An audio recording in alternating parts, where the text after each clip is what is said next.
사람들은 어떻게 하면 믿음이 자랄 수 있느냐 그렇게 이제 묻지요.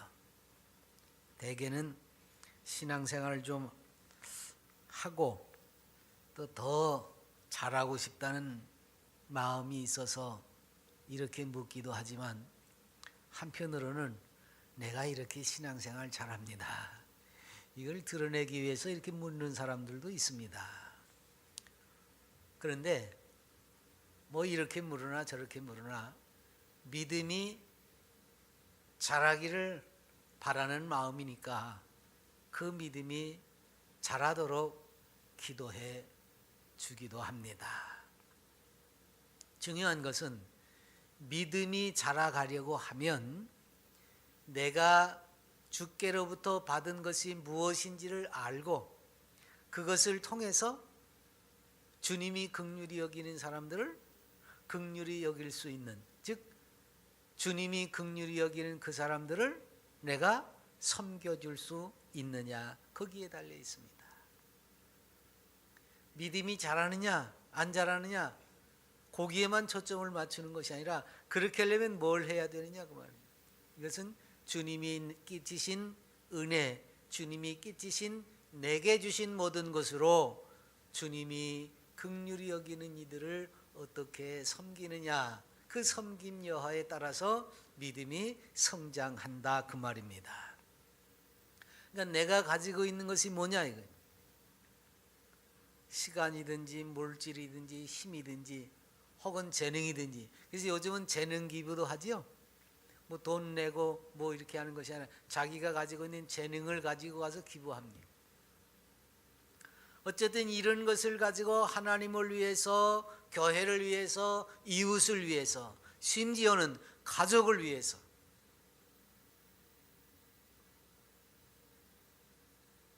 나를 위해서 쓰는 것이 아니라 이렇게 나 이외에 이타적으로 쓰기 시작할 때 비로소 그 사람은 성장하기 시작을 합니다. 근데 오늘 읽은 말씀에도 나와 있지만 누가 크냐 하고서 제자들도 이 도토리 키재기지요. 제자들만 그런 게 아닙니다. 인생은 사람이라면 다 마찬가지예요. 다 대접받고 싶어 하지요. 이 대접받고 싶어 한다는 말이 뭐예요? 섬김을 받고자 한다 그 말이에요. 많은 사람들이요, 섬기기보다는 섬기는 걸 더 좋아해요.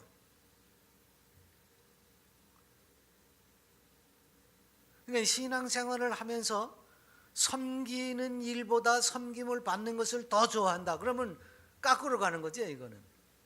왜? 성경은 섬김을 받는 사람이 섬기는 사람보다 못하다 그랬어요.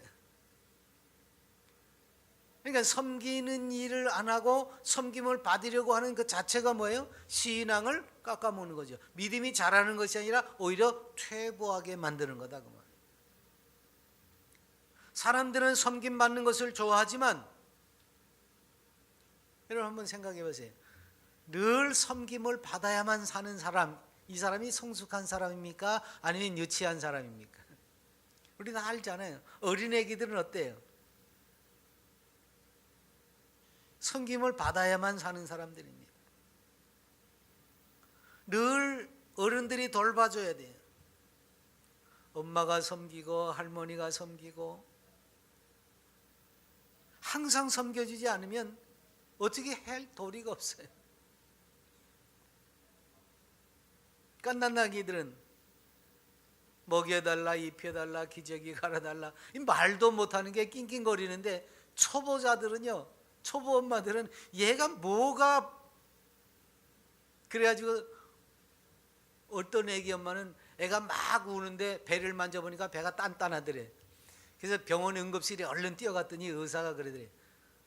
애기들은 울면, 사람도 어른도 마찬가지입니다. 울면 배에 힘이 들어가서 배가 단단합니다 그러더래. 그러니까 뭘 모르니까. 어쨌든 애기들은 누군가의 보양을 받아야만 살 수 있습니다.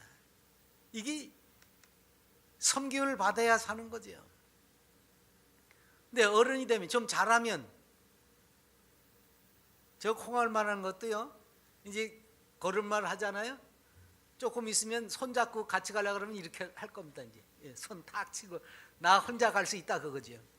조금만 커도 자기 혼자 하려고 그래요. 걷는 것도 혼자, 곧 넘어지더라도 혼자 하고 싶어 합니다.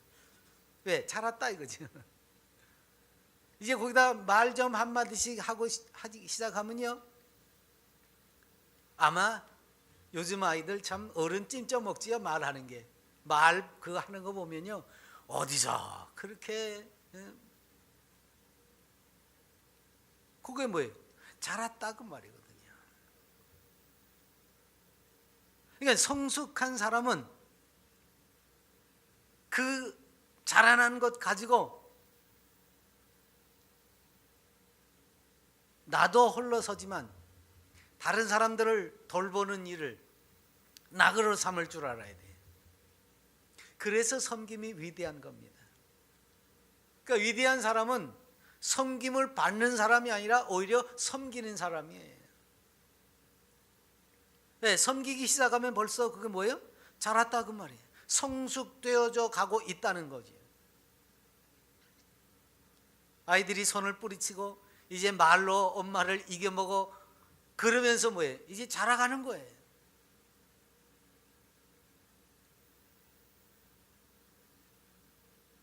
자, 세상에서는 어떻습니까? 나를 섬겨라 그런 사람이 누구죠? 여기 본문에 나왔어요. 임금들과 집권자들은 나를 섬겨라 이거지. 그래서 내가 이 세상에서 얼마나 많은 사람을 거느리느냐, 얼마나 많은 사람들이 섬겨주느냐, 그거 가지고 그 사람이 위대하냐 위대하지 않냐. 그러니까 정말 위대한 사람은요, 얼마나 많은 사람을 섬기느냐에 있지 얼마나 많은 사람이 섬겨주느냐에 있지 않습니다. 그러니까 오늘 주님이 이렇게 다투면서 서로 누가 크냐고 할 때 너희 중에는 그렇지 않을지니 너희 중에 큰 자는 젊은 자와 같고 다스리는 자는 섬기는 자와 같을지니라. 그러니까 세상의 이치와 반대입니다. 지금. 그러니까 현대 그리스도인들이 이게 이제 받아들여지지 않으니까 교회를 떠나는 거예요. 교회는 늘 그렇게 살라고 가르치거든요. 거꾸로 살라, 세상과 거꾸로 살라는 거예요.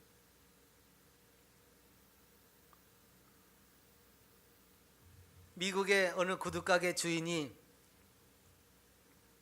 나중에 이제 목사, 그 종업원이 목사가 됐는데 그 종업원에게 하는 말이, 나는 구두 한 켤레를 팔아서 50센트나 75센트를 남기기 위해서 이 일하는 것이 아닙니다.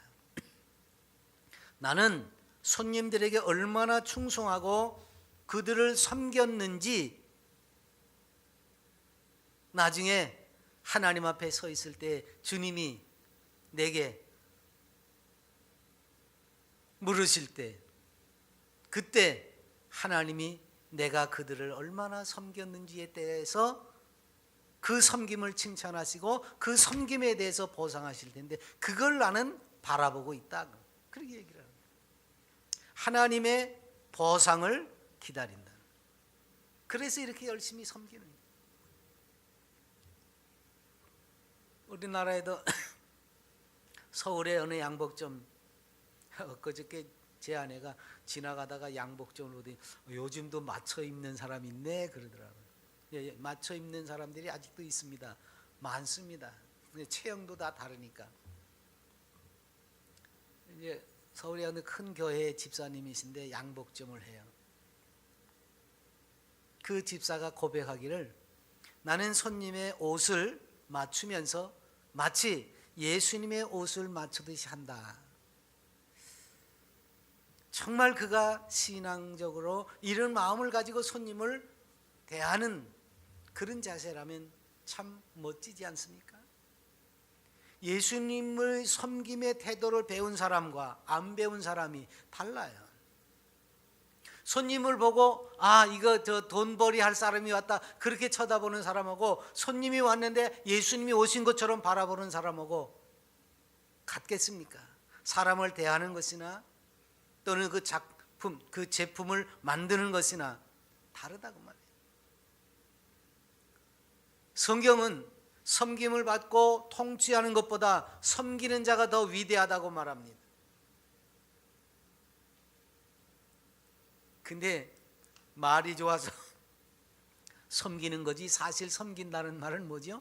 종 노릇이라는 얘기입니다. 종이란 말이에요. 사람들은 종이란 말을 별로 좋아하지 않지요?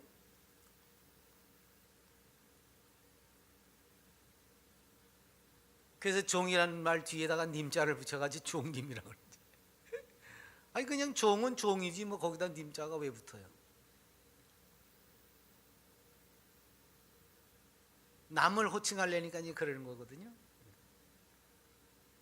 그러니까 그런 단어를 안 쓰면 돼요. 목사를 높여준다고 하나님의 종님이라고 그래요. 아니 그런 단어를 안 쓰면 돼. 그냥 목사 그러면 되는 거예요. 왜 종님이라고 고쳐 부릅니까? 목사를 종이라고 부려먹기 시작하니까 종님이라고 하는 거예요. 아니 그냥 목사라고 그러면 돼요. 이 용어를 쓰는 데서도 사람들의 이렇게 곡해된 삐뚤어진 마음들이 나타나 있습니다. 한국만 그래요. 그래서 목사들도 스스로 자기를 무슨 종이라고 그러지요? 그게 낮추는 것 같지만 아니에요. 그래서 종님이란 말이 나오게 된 거지. 왜? 목사가 자기를 종이라고 그러는데 절대로 자기를 낮추지 않거든. 자기를 높여달라고 종이라고 그래. 그러니까 애따 넘어가라 종님아 이렇게 부르는 거지. 그러니까 목사가 그렇게 만들었어요. 근데 성도들은 그걸 그냥 써요. 그러니까 그 말은 쓰지 말아야 될 말이에요. 종은 종입니다. 섬기는 자가 되어야 돼요. 그래서 낮아져야 되는 겁니다.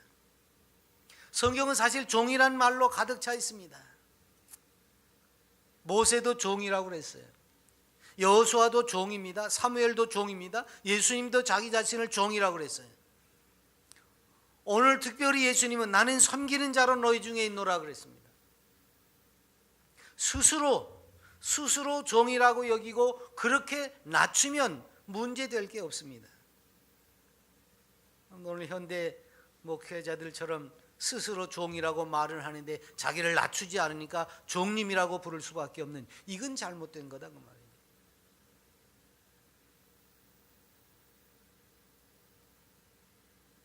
중요한 건 우리가 종이라고 여겨졌으면 그 종의 자세로 낮아져야 된다는 거죠. 주님이 그렇게 자기를 낮췄습니다. 야 너들 누가 높으냐고? 천만에. 내가 너희들 높은 자리에 앉히려고 온 게 아니야. 내가 종으로 왔는데 나를 따라다니면서 높은 자리에 앉으려고? 천만에. 나를 따라오려면, 그리고 주님 뭐라 그래요? 자기 십자가를 지고 모든 걸 다 버리고 종보다 더 못한 자리에 내려가야 된다. 주님이 그렇게 말씀하시잖아요. 그래서 내가 종으로 왔다고 말이에요. 세상적인 사고방식을 가지고 있으면 이런 말조차 할 수가 없습니다. 적어도 그리스도인들이 하나님의 일꾼으로서, 종으로서 하나님 앞에 선다고 하면 높임을 받으려고 한다거나 대접을 받으려고 한다거나 이런 태도는 가지지 말아야 된다고 말이에요. 그래서 앉아서 섬김을 받는 사람들을 위대하다고 말하지 않습니다. 성경은. 이게 기독교의 특징이에요. 이걸 벗어나면 안 돼요.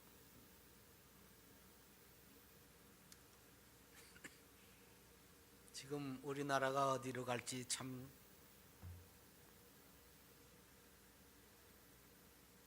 대통령, 국회의원, 모든 관리,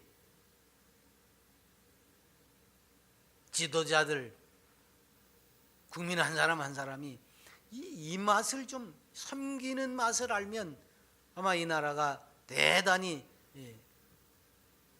훌륭한 나라가 될 것입니다. 우리가 매일 신문을 보면서 왜 속상해하지요? 정치를 보면서 왜 자꾸 혐한 차지요? 국민의 어려움, 슬픔, 혼란 이런 건 안중에도 없습니다. 그저 자기 이익만 채우려고 하는, 마치 그게 권력,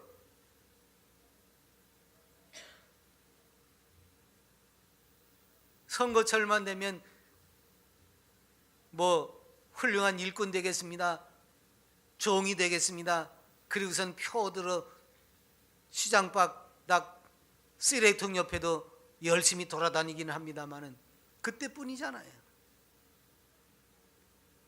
그리고 나서 자리 한 자리씩 차지하면 자기 밥그릇만 챙기느라고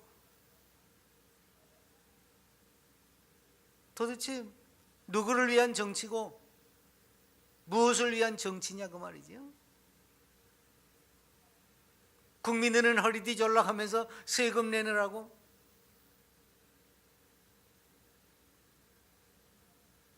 그래서 그 국민들이 열심히 섬겨줘야 되는 것처럼 거들먹거리고 살지 않습니까? 이게 세상이에요. 뭐 세상은 다 그렇죠. 누구나 다 섬겨주는 것을 좋아합니다.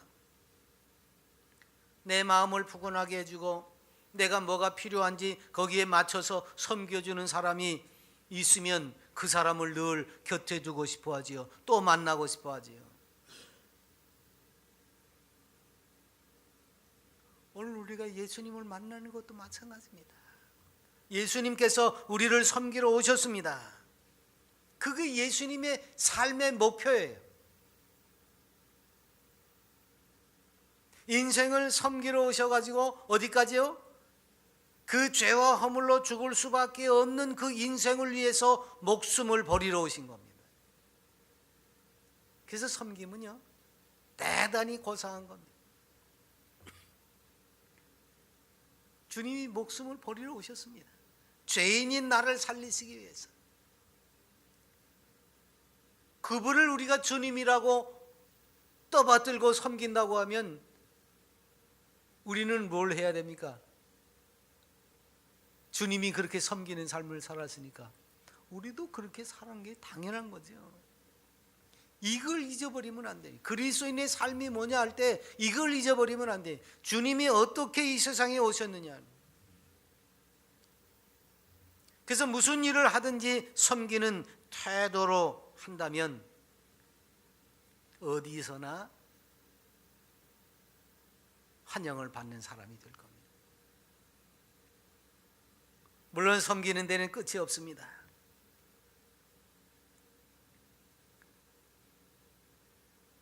근데 끝이 없는데 문제는 어디예요? 적당히 하다가 이걸 좀 누가 알아주기라도 해야 되는데 안 알아주니까 문제가 생기는 거죠.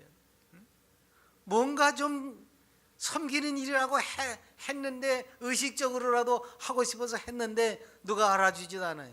이 칭찬받으려는 마음, 이게 참 문제가 되는 거죠.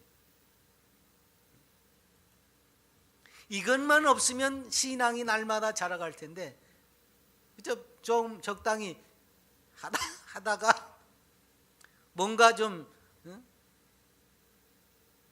하다못해 지지해주고 알아주기라도 해야 되는데, 그래서 많은 사람들이 섬기다가 그만둬요. 누가 알아주지 않으니까, 누가 칭찬해 주지 않으니까 이제 서운하다고 섬기는 일을 그만둔단 말이에요. 그런 거에 연연하지 않으면 날마다 섬기는 일들이 정말 아름답게 걷걷해서 일어날 텐데 그거이 이어지지 못하다고 말이죠. 자기 수준에서 적당히 하다가 베드로처럼 남들은 3번 용서한다니까 그럼 한 7번만 해주면 되겠다 싶어가지고 7번이요? 대단하죠. 남보다 2배가 넘으니까. 근데 주님이 요구하시는 건 뭐예요? 70번씩 7번이라도 한없이 끝없이. 그래서 섬기는 일도 마찬가지입니다. 끝이 없어요. 내가 죽어야 끝나는 거예요. 여러분 그런 말 잘 하잖아요. 살다가 힘들고 또 뭔 일이 생기면 누가 힘들다 그러면 이 일 좀 안 할 수 없나? 그럼 옆에서 한다는 소리가 뭐예요? 죽어야 끝나지. 그거예요. 여러분, 죽어야 끝나는 일입니다. 이걸 잘 알고 있으면서도 왜 하다가 그만두고 서운해하고 왜 돌아섭니까? 아니에요. 우리 동양을 치면 어떻습니까? 남자는 섬기면 안 됐어요. 물론 이제 조선시대에 바뀐 일로 인해서 유교적인 것이 들어와서 이렇게 변했습니다마는, 그래서 우리나라에는 참 훌륭한 학자들이 많아요. 그래서 공자가 죽어야 나라가 산다 그런 책도 썼고, 또 어느 학자는 요즘 공자를 연구해 가지고요, 공자가 무슨 대단한 위인인 줄로 아는데 그 사람은 기회주의자였고 어떻게 하면 출세하나 그것만 노려보던 사람이었다, 이렇게 공자의 그 사상을 평가절하시키고 있습니다. 기회주의자래요. 뭐 좀 더 연구를 해야 되겠지만 그 공자 때문에 우리 조선시대가 이렇게 철저하게 이제 변했어요. 어떻게 변했습니까? 남자는 하늘이고 여자는 땅, 그래가지고 뭐 이게, 그러니까 섬기는 자와 섬김을 받아야 되는 자와 섬기는 자로 이렇게 아예 나누어 버렸습니다. 다행히 이제 기독교가 들어와서 이게 많이 바뀌긴 했습니다만은 여전히 사람들의 머릿속엔 뭐가 들어있어요? 남자는 거기에 들어가면 안 되는 것. 안 그러려고 해도 그 생각이 여기 남아 있어요. 계속 그것만 보고 자랐으니까. 그게 아마 몇 대까지는 갈 거예요. 그래서 그게 자연스럽게 뭐 지금 젊은 사람들 부흥교회 들어간다고 하지만요, 그게 자연스럽게 되는 일이 아니에요. 의식적으로 내가 도와준다고 생각하고 하는 거지. 그게 자연스럽게 해야 되는 일인데 이게 도와준다는 거예요. 내가 큰 사람이니까 널 좀 봐준다 이거지. 그건 섬기는 자세가 아닙니다. 섬기는 자세는 뭐예요? 내가 낮아져서 해야 되는 거예요.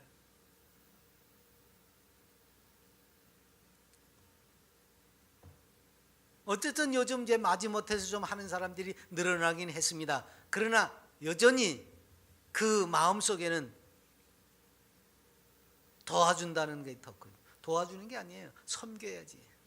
당연히 해야 되는 것이고 내가 섬겨야 되는 거예요. 그리고 마땅히 해야 되는 것이고, 이렇게 이제 바뀌어야 됩니다. 그래서 피차 어떻게 돼요? 피차 그거에 대해서 고마워할 줄 알아야 돼요. 그래서 예수님은 서로 섬기라고 그랬어요. 남자도 어른도 아이도 오빠도 언니도 다 섬겨야 돼요.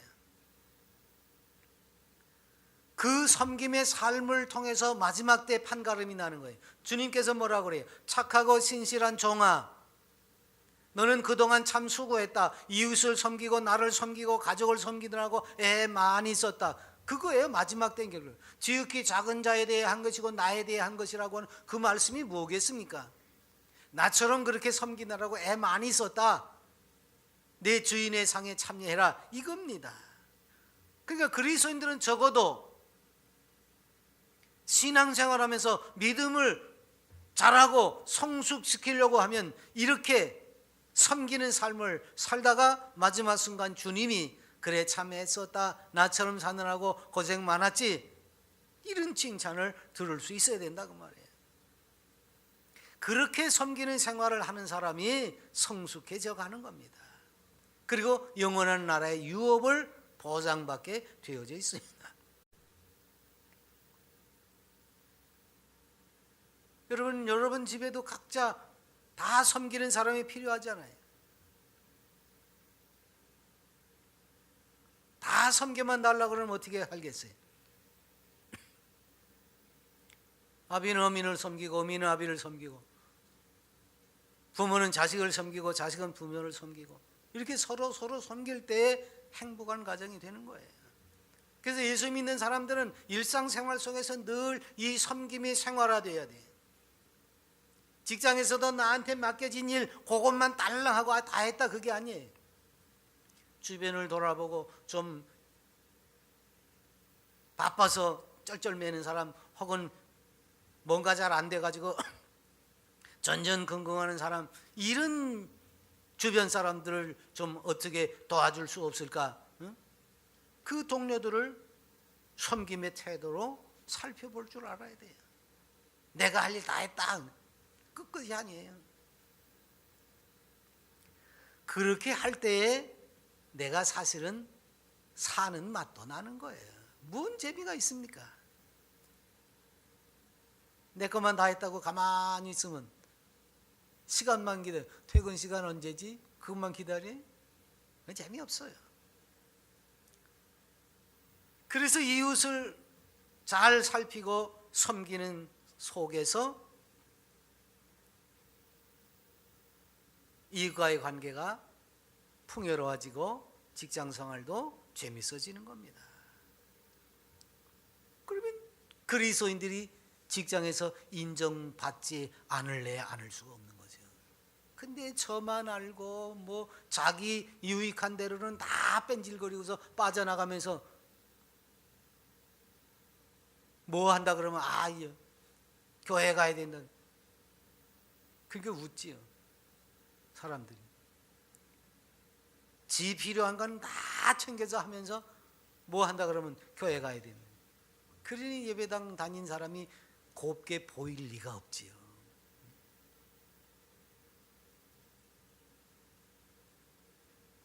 섬기는 삶, 그 즐거운 삶을 살려고 하면요, 이 세상엔 섬길 일이 얼마든지 있습니다. 위대한 나라는요, 공부 많이 하고 똑똑한 사람들이 있어야 되는 게 아닙니다. 잘 먹고 잘 살아서가 아닙니다. 위대한 나라는 섬길 줄 알아요. 도와줄 줄 알기 때문에. 미국이 좀 변하긴 했지만 왜 미국이 그렇게 세계 강대국입니까? 도와줄 줄 알아서. 도와줄 줄 알아요. 섬길 줄 알아요. 물론 근대에 와가지고 무기장수들이 많아져서 다른 나라 전쟁 일으키느라고 혈안이 되어 있긴 하지만, 그래도 아직까지는 다른 나라 어려운 형편들을 돌볼 줄 안다고 말이에요. 우리나라도 그런 나라가 되면 좋겠어요. 여러분 텔레비전에 늘 나오잖아요.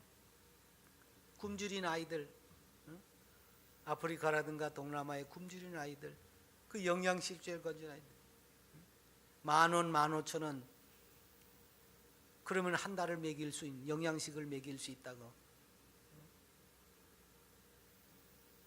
복지기관에서 계속 선전하잖아요.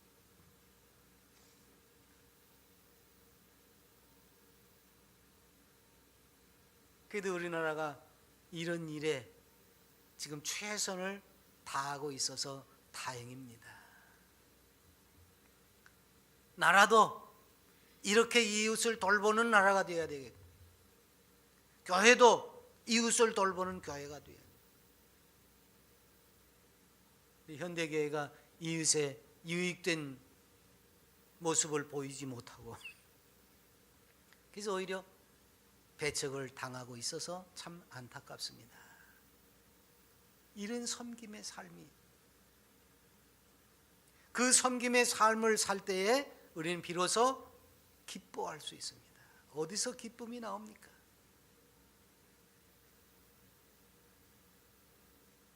다 경험해 보셨잖아요. 얻어먹는 것보다 내가 주니까 더 좋지요. 아마 다 알아요, 그거는. 주님이 그랬어요. 내가 주와 또는 선생이 되어 너희 발을 씻겼으니 너희도 서로 발을 씻어주는 것이 옳으나. 그 섬김의 기쁨을 주님이 우리들에게 나누어 주신 거예요. 그렇게 해라고. 그러니까 다른 사람이 알아주기 때문에 그렇게 하는 것이 아닙니다. 자발적으로 기쁘니까, 행복하니까. 그리고 이렇게 섬기는 일이야말로 예수님을 닮아가는 길이기 때문에 누가 쳐다본다고 하는 일이 아닙니다. 그래서 주님이 뭐라 그랬어요? 이것을 알고 행하면 복이 있다 그랬습니다. 마지못해서 억지로 또는 시켜서가 아니라 정말 주님을 닮아가면서 주님의 은혜대로 내 안에 가득한 그 삶이 나타나서 하게 되면 기쁨이 넘치다. 그래서 바울도 그랬어요. 무슨 일을 하든지 마음을 다하여 죽게 하듯 하고 사람에게 하듯 하지 말라. 아까 그 양복 좀 하는 집사, 예수님의 옷을 맞추듯 한다. 주님을 섬기듯이 가족도 섬기고 이웃도 섬기고, 그렇게 섬길 때에 기쁨이 있어요. 근데 섬겨주지 않는다고 맨날 그러거든요. 서로 섬겨야 되는데 서로 섬겨주지 않는다고 하니까 기쁘지 않죠. 다툼만 생길 수밖에 없는 겁니다. 섬겨야 돼. 그렇게 섬길 때 비로소 만족한 삶을 살 수 있습니다. 선을 행하면 기분이 좋아지잖아요. 어떤 의무감으로 하는 것이 아닙니다. 그저 내가 원해서 남을 도와줬을 때 내 마음에 기쁨이 샘솟듯 하는 겁니다. 그래서 섬기는 사람들은 자기 만족이 있어요. 맨날 불평하고 불만족스럽게 사는 사람은 뭐예요? 남을 섬겨본 적이 없으니까.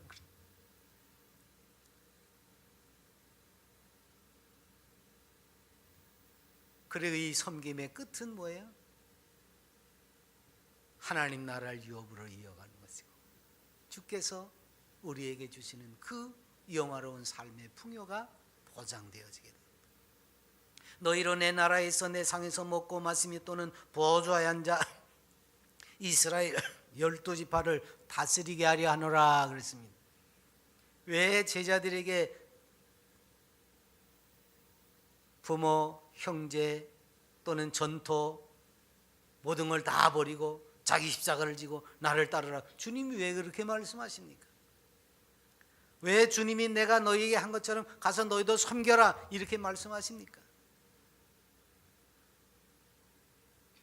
그 섬김을 통해서 우리 주님이 우리를 섬기는 것을 통해서 부활하시고 지금 보좌에 앉으셔서 원래 만왕의 왕이시기도 하지만 이 구속 사역을 완성하시고 지금 보좌에 앉아 계신 것처럼 우리도 마지막 순간에 주님과 더불어서 왕노릇 할 수 있도록 하시기 위해서 우리에게 너희들도 나처럼 섬김으로 희생으로 살아라, 그렇게 말씀을 하시는 겁니다. 어두운 이 세상입니다.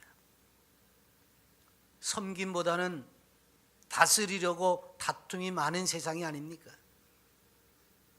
이런 곳에 나를 섬기러 오신 그 주님이 우리 안에 계시는 은혜 얼마나 멋있습니까? 그 주님의 섬김의 삶을 본받아서 우리는 서로 섬기는 이가 돼요. 그래서 만족한 삶을, 하나님께서 약속하신 그 하늘나라 유업이 소망 중에서 우리에게 다가오고, 이제 이 섬김의 삶을 통해서 성숙한 삶이 이 사회를 따뜻하게 하고, 그리고 우리가 늘 소망하는 대로 믿음은 쑥쑥 자라가는 멋진 그리스도인들이 되어보자고요. 기도합니다.